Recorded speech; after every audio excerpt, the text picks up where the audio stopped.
நம்பரை கொடுத்து 4 சல்லிப்பைய பேசிட்டா, ஐயோ டிடிவி தினகரன் இனிமேல் நாங்க பேச மாட்டோம், சாரி சார், தெரியாம பேசிட்டேன் சார். நான் என்ன அவதூறு பரப்புறேன்னா?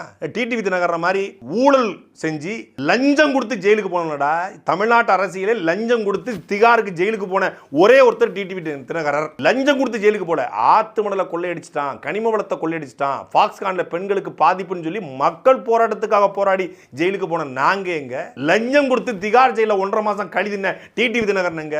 நீ சொல்லு, நான் ஒத்த காசு ரூபாய் எவன்கிட்டயும் வாங்கினது இல்ல, நான் லஞ்சம் வாங்கினது இல்ல, நான் முறை தவறி சம்பாதிச்சது இல்ல. டிடிவி தினகரன் சொல்லு. என்ன பெரிய நேர்மையான, என்ன பெரிய ஒழுக்க சீலன். டேய், நான் உங்களை மாதிரி லஞ்சம் ஊழல் வழக்கில் ஜெயிலுக்கு போன தலைவர்களாக ஏற்ற கும்பல் கிடையாது. நாங்க உலகத்தில் 24 நாடு சண்டை போட்ட தலைவர் பிரபாகரனை தலைவராக ஏற்ற கும்பல். சும்மா டிடிவி தினகரனை பத்தி பேசுனா நாங்க அப்படி பண்ணிடுவோம், இப்படி பண்ணிடுவோம். அது ஒரு பக்கம் இருக்கட்டும். இப்ப நான் மேட்ருக்கு வர்றேன். மேட்ரு இன்னும் ஆரம்பிக்கல. இதுல ஒருத்தர் செய்தி போட்டிருக்காப்ல, டிடிவி தினகரனை பத்தி பேசுவதை சாட்டை துரும்பன் நிறுத்தவில்லை என்றால் நாங்கள் விபரீதமான முடிவு எடுக்க வேண்டியிருக்கோம். தயவு செய்து தீ குளிச்சுல செத்துறாதீங்க, தவறான முடிவுகளும் போயிடாதீங்க.